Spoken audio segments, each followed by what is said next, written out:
Hey everyone, how's it going? Welcome to another episode of The Chat Show. Thank you so much for tuning in. For all those of you who are tuning in for the very first time, thanks a lot. I really hope whatever you hear today adds value to your journey, to your life and to your careers. And to all of you who have stuck with me throughout this journey, throughout my years, I thank you from the bottom of my heart. It is because of my interactions with you all that I'm able to bring all of this content to you now. Now this video is mainly for those people who are just starting out, who have not written their first song yet. It could be for those people who have been putting out covers all of this time and now have finally decided to write their first original composition. This video is all about what goes into writing a song, what to do with the song once it's ready, and what are some of the additional things that you need to keep in mind when you're in the process of writing and releasing the very first song of your career.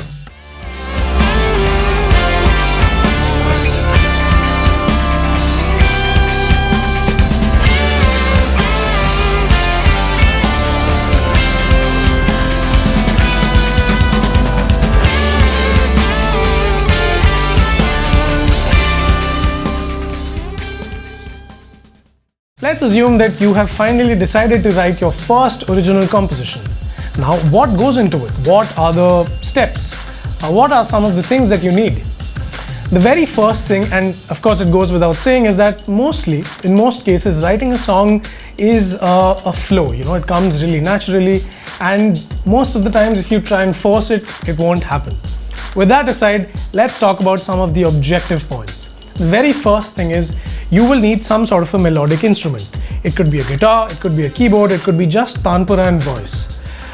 Naturally, it would mean that you know how to play a guitar, or you know how to play a piano, or you're a vocalist who's trained in some sort of classical or semi-classical art form, because of which you are comfortable with the tanpura. If that's not the case, then I'm afraid you'll have to first learn how to play the guitar or the piano. Second point is you will need some sort of a rough idea, a theme, a story, a subject to write the song about. It could be about anything. It could be about love, grief, heartbreak, motivation, friendship, life. It could be any number of topics that you can write a song about. The third thing that you need is some sort of a basic melodic structure, right? Now say you can play the guitar or the keyboards. You sort of start doodling around, and what comes first? Either a basic melody can hit your mind, or you could start writing, a couple of lines, the lyrics of the song. It differs from writer to writer, from musician to musician. For you, the process might be lyrics come first, then comes the melody. For me, it could be melody comes first, then the lyrics. It's very subjective, it's very personal in nature. The next thing that you need is you need to create a rough structure of some sort. So you have the guitar, you have the piano. Say you've come up with the words, you've come up with a very, very nice, catchy melody to fit those lyrics. What comes next? Now you need to come up with, 2.5, 3.5 minutes of a complete structure of a song.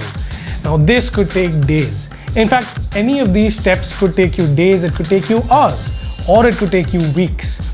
Which is why the first point that I had said was that mostly writing a song or a piece of music is a product of continuous natural flow. In my experience, whenever I have tried to force it out of myself, it hasn't happened, or even if it has, the result hasn't been something that I have been satisfied with. So the next step is to create some form of a rough structure. There's a verse, there's an intro before the verse, then comes the verse, then there's some sort of a bridge, then comes the chorus, then we have some sort of an interlude, then comes the second verse, second bridge, second chorus. From there on, it's up to your imagination how you want to end the track or how you want to establish and extend the track.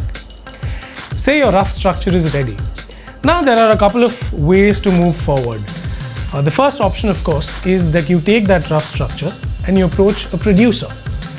A producer will take that rough structure, will create a final form, give it a final shape, add sounds, add parts, add layers, some parts here, some layers there, and the producer will make sure that that rough idea now sounds like a complete song. That's the first way to go about it. The second way, or another way that you can approach it, is that you take that rough structure, put together a band. put together a group of musicians. Now this is what I did when I started way back in 2017 or so. I created the rough structure.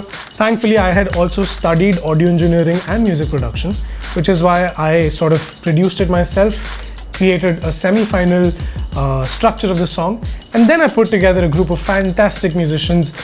Thankfully, I'm still with them today. We still play together. I'm extremely thankful that all of them have decided to stick around. So that's what I did, and that's another option that you all could possibly explore. Take the structure to a band, rehearse it in a jam pad, in a studio, at home, in your living room, whatever works for you. And once you have finalized the structure and parts with your band members, that's when you approach a producer.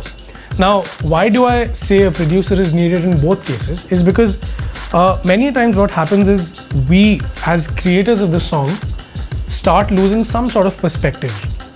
And in that case, it really helps to have a third person with a bird's eye view on the song, an objective view about the song, which is where a producer really comes into play. You take that structure with the band, you go to a producer will take a look at it, give it a listen, and suggest some parts here and there, suggest some changes, maybe extend a part, maybe cut a part short, and just overall add a polish and shine to the song. The next step, and this is extremely important because this is all about recording the song that you have made. In order to record successfully and record the song well, all of you, not just you as a singer-songwriter, but the complete band, the entire band has to be extremely well rehearsed. Otherwise, what will happen is you will waste precious hours in the studio. Mind you, you're the one who's paying for the studio, right? And studio rates can be anywhere between 500 per hour to 5,000 rupees per hour, depending on what kind of studio you choose. So make sure that you and the band are extremely well rehearsed. Make sure all of you know your parts, you know your cues, you know where to start, where to stop, where to take a solo, where to take a fill, and all of that, Head into the studio, start recording, depending on what kind of song you have, how big a band you've put together. It could take a day, it could take a couple of days, so on and so forth. The next step after recording the song is mixing. Usually mixing and mastering are spoken about in one breath, but that's because all around the world we see engineers who mix as well as master a song. But in many cases, in the case of most pop records that we hear nowadays, there is an engineer who mixes the song, then there is an engineer who masters a song. The mix engineer is an expert at mixing. The mastering engineer, on the other hand, is just a mastering engineer. He or she or they are experts at just mastering a song. So, just a quick recap. You need some sort of basic melodic instrument to compose, to create the melody. It could be a guitar, it could be a piano, it could just be your voice in a tanpura. Next comes creating some sort of lyrics, writing a basic melodic structure. Then comes putting together either a band to create the larger rough structure or approaching a producer. If you do decide to go with a band, then after you finalize the structure with the band, you approach a producer. And if you do not go ahead with a band, then you can directly approach a producer. Even if you do directly approach a producer, at some point in time, you will have to get in touch with session musicians who will come and record their parts. In case you decide to go with a song which is completely programmed, then of course the producer and you together will have to do all of, play everything, program everything. And in that case, you can avoid getting in touch with session musicians. The next step would be to rehearse extremely well, then head into the studio to record. Then comes mixing the song and finally mastering. Now say all of this is done and the song is ready. What do you do next? Now I would like to go back to the first step where you decide to write a song. Here there is another step that ideally should have started right from the day you thought of writing a song, and that is marketing and promotion.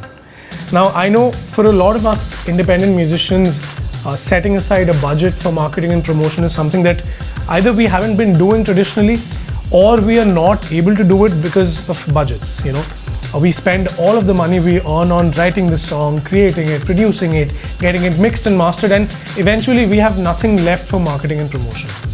But in today's world where the industry is supremely hyper competitive, it is extremely crucial that we all set aside some sort of a budget for marketing and promotion. Now you might ask me, hey Saptak, what's the point of putting aside a budget even before we've written the song? I'll tell you the reason. The fact is, when you start writing the song, you already have a vision in your mind. You know, you are aware of a certain direction that the song might take.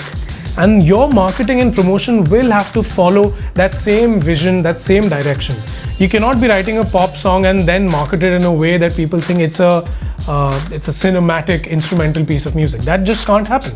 Because then there's that disconnect and people will not be able to relate to the product that is being marketed or advertised. So the moment you start writing the lyrics, the moment you create the melody, the moment the rough structure is made, a marketing and promotional plan is already in place. Perhaps just in your mind, but it is already happening. Now, once the song is done, there is another element which greatly helps in marketing and the reach of the song, and that is a music video. Now, a music video could be a whole host of things. It could be an animated video, it could be a real life story-based video, it could just be the band playing in a live setup. It could be a lyric video, it could be a compilation of all the BTS, behind the scenes footage that you have put together. It could just be a collection of memories, stories, the process that you've captured. It could be any combination of all the points that I just mentioned. But having a visual companion, a visual composition to support your audio goes a long way in making sure that your song leaves a lasting impact on the listeners as well as the viewers. So, a quick recap. You have the song, you have the visual element to it, a music video, some sort of a video, and a marketing and promotional plan which hopefully you have set aside a budget for and have been planning it since the very first step. Now the song is ready, the music video is ready. Now comes the marketing and promotion. Now this is an all too important and crucial step because again, in a hyper competitive world like the one that we live in, it's unfortunate, but talent is no longer the most important or the primary factor to sort of set an artist apart. How well you market, how well you promote yourself, your art, your music, how well you spread the word, how well you can network with others in your industry and other industries is how a song either becomes viral or gathers a lot of viewers and listeners or goes a long way in making sure that people remember that song. Now, of course, I'm assuming that your song is an honest expression. I'm assuming that your song is truly original. I'm assuming that you haven't tried to copy an idea, you haven't tried to copy an artist or a sound. I'm assuming that the melody is extremely catchy, as I'm sure it is. But even after all that, if your song is catchy, if you think your song has mass appeal, then you should spend that much more effort and resources in marketing it. Because then the product that you have created stands up a tremendous chance of reaping the benefits of successful marketing and promotion. So, now what can you do to market your video? Now this is a list of things. You can pause the video, you can watch it in slow-mo and keep noting it down. BTS footage, behind the scenes. Always capture the process of creating the song and not just the music video. People love to establish that connect with the process, with the artist, with the behind the scenes. Whatever, those funny jokes and those moments which you all remember very fondly, those are the moments that you need to get captured and then show the people so that they understand what goes into creating a song, so that they relate to you as a person and not just an artist. Create artworks. Create posters promoting your song, create small teaser videos, reach out to music press, online journals, music blogs, radio stations, RJs, reach out to other popular artists who can, perhaps help you promote your song, help spread the word about your song. You can alternatively also try and reach out to bigger artists, Bollywood playback singers, instrumentalists, producers, film directors. If you can manage that, there's nothing more beneficial than that. You can also try and reach out to brands and send them your work and say, hey, I think this song goes really well with the image of your brand, and maybe you can give it a shot and use my song for your advertisements. You can also reach out to production houses. You can reach out to playlisters, independent curators, music festival programmers, companies and agencies which host, organize and curate music festivals, exhibitions, shows and events. So there's a whole host of things that you can do to promote and market your music. Now, the last point of this video is that say you have done all of this. You have put a marketing plan in place, the song is an absolute hit, the music video is beautiful to look at. Now, there must be a lot of artists who are doing all of this still, right?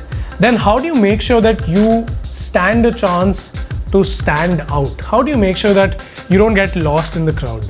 Now, there are just a couple of points that I have learned in my experience in my years of creating music, and I'm going to list all of those for you. First, always try to be as honest, as organic and as authentic as possible in your music.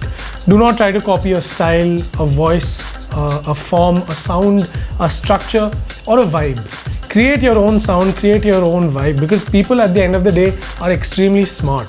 You know, a lot of musicians think that the mass, the people, the audiences don't understand what's happening, but in my experience they are extremely smart. They might not show it, but in their heads, in their minds, they are constantly making decisions and judgments.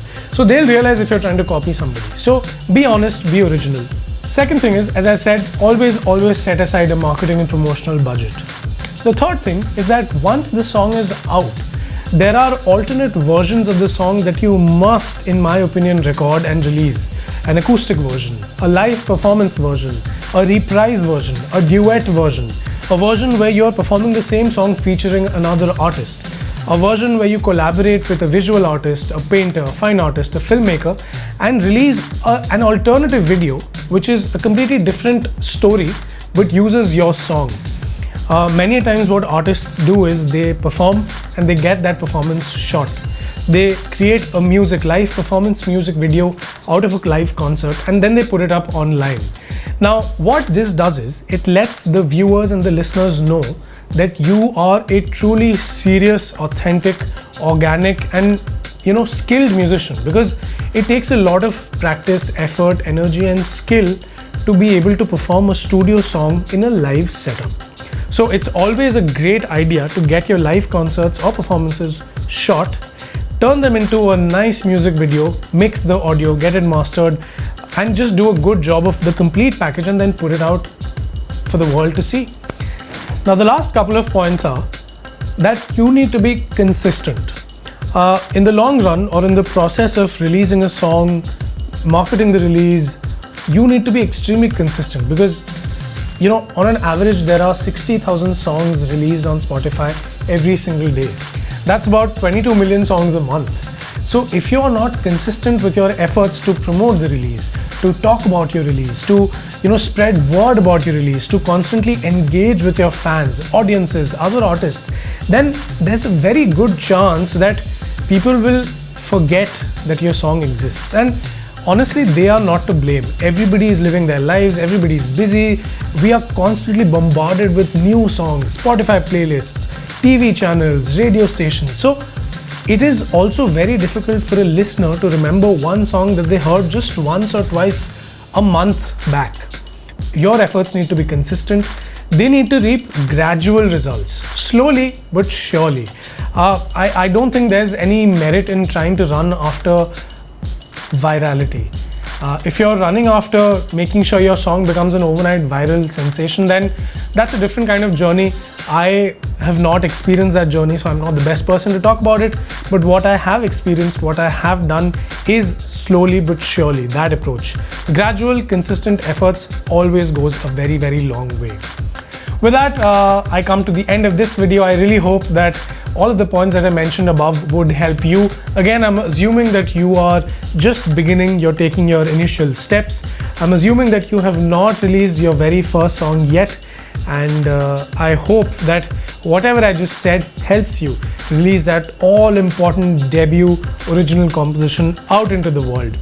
If you think what you heard adds value to your life and your careers, please leave a like on this video. Do not forget to subscribe to my channel, and there's a bell icon down there. Hit it. It helps me become friends with the YouTube algorithm.